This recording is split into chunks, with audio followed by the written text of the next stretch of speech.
So what have you seen since you've been in New York? A hotel room. Hotel room. Yeah. Not much. And we went out for dinner to the Tribeca Grill last night, and we saw Times Square. with all the wonderful lights and things last night, which was great. And we drove through Soho. I don't think I could live as a star. Tis indeed a miracle one must feel, that two such heavenly creatures are real. If we weren't friends, it just basically didn't work for the movie. And there was one time when we had this argument, and it took like about 20 takes to actually get it right because we just weren't. 15. 15, Yeah. sorry. I always make things sound much worse and more dramatic than they actually are. And I stabbed you. You stabbed me? Stabbed you through the heart. Oh, she stabbed me through the heart Yeah. and then Chopped off your legs. and chopped off my legs. Shot you in the kneecap. And then I shaved your head and carved. No, but we did have one argument and Only one. What was that, the argument over? Oh, well, that's very silly and long something and really complicated. something Something really, really complex. but silly. That's silly too. Complex but silly. And that silly thing would be what? Oh no. Oh dear. It's just Well, we can't really remember, to be honest with you, how it all started, but we just basically had this silly falling out. Lies, all and lies. anyway, and so we did this one scene while we weren't really speaking to each other. And we were both very stubborn. We were very stubborn. We wouldn't give in. And We so wouldn't give in and just say, oh, look, this is stupid. We wouldn't do it. So it was awful. we just carried on, not talking to each other. And at the end, it was like we were 6-year-olds because someone actually had to come up and say, now, Melanie, now, what do you feel about Kate? But you love her really, don't you? Yes, and I was going, Kiss yes, and I makeup. do. Isn't that lovely? Hi. Hello. Can we have a ride around Central Park? Sure, no problem. Wonderful Thank day you. with lots of roses. Yes, and Thank black you. flowers too. And black flowers too. Woo. Black flowers are really good. Wow. Oh my goodness me, it's not. Don't worry, you're safe. I will look after you, Mel. Thank you. I'll always look after you. Another thing I've noticed is Get Kate stabbed Moss. in a minute.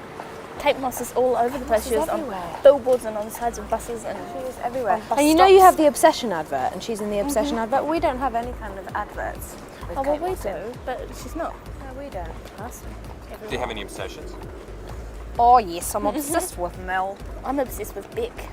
She is. I've She's been obsessed saying this with in Beck. every interview, just in case he happens to catch one. Yeah. and So thinks- say it to the camera. Say Beck. I'm your looking chance. for you. I know, honestly, I don't know what it is. I've just got this. I have all his albums. I listen to them constantly on continuous replay on my Walkman.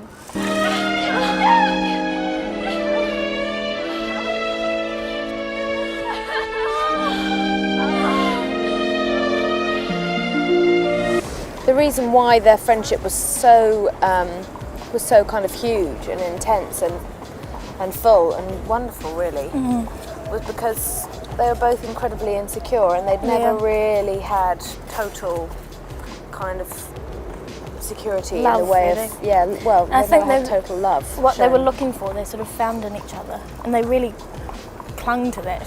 So Yeah, like, they did. clung They did. to I mean, that. They really- if there was ever any sense that they were losing that or losing that love, life became basically very difficult for them. Like Yeah. Juliet was very ill with tuberculosis for about 3 months, and she was in a sanatorium, totally away from Pauline. And Pauline just went into this. She just went into depression incredible mode. depression. She really did, and I mean, and Juliet too. Juliet was extremely lonely, and I think they would quite have done. afraid. I think. They would have done anything they could to stay together. You know, Yeah. to keep that. Because I think it was so wonderful for them to have found that. Let's go overseas. You mean travel by ourselves? Where shall we go? But as far as they were concerned, they were the most important people in the world, and that they were going to be together no matter what. And they had a real thing. They thought they'd be famous movie stars, and They did. and novelists. And it's kind of a bit weird in a way that now something so horrible had to happen to make that happen for them. I mean, Yeah. they had a story made about them now. I mean, I never really kind of worked out what they thought they. Well, I did, I suppose. Work out what they thought they were going to achieve by murdering Honora. because it seemed so separate from that they wanted to be together, that they were planning all these things. They were going to go and sell this film script they'd written. They had novels. They were going to come and get published in New York and everything. And then Honora was basically being a lovely, wonderful, normal mother to Pauline and saying to her, you know, you've got to think about your schoolwork and be serious about this. Be realistic. You're not she was doing everything she could as well to keep her family together, basically. Yeah, and, she was. It's just awful how it turned out like that. Yeah. How that happened. It's just a tragedy.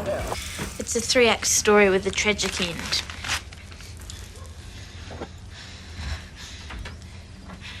Your mother is rather a miserable woman, isn't she?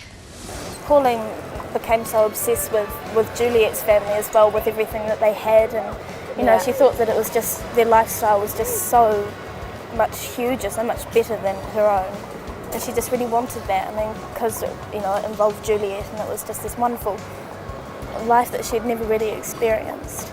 And I think Juliet was scared that Pauline was going to kill herself out of desperation. She was, And they thought, I think they thought about it and thought, what else can we do? I loved being a part of all of that, all of that wonderful kind of colourful imagination that they had, because it gave us the chance to just do that kids thing. I mean, I just love to do, you know. I love to do all of that stuff, and I mean, I used to have. I mean, Pauline and Juliet had so many kind of imaginary friends and characters, and they had a complete imaginary world.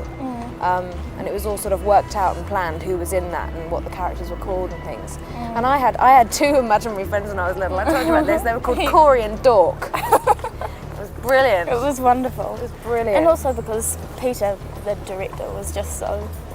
He was so good. He never made us feel like we couldn't do it. I mean, he made us feel like we could do it beyond the point that we thought we could do it, you know. He was just so encouraging and so... And he was so there. I mean, he was there. He was right in there with us all the time. And there was never any sense that it was just Mel and I on our own or anything like that. It was, you know, Peter was with us just right the way through.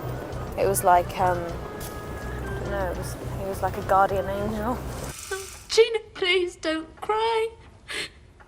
We're not going to be separated. We're not. They can't make us. They can't. They can't. This is the most honest. Kate Moss again. There she is again. Sorry, she's just everywhere. Kate Moss again. She's everywhere. This is absolutely delicious.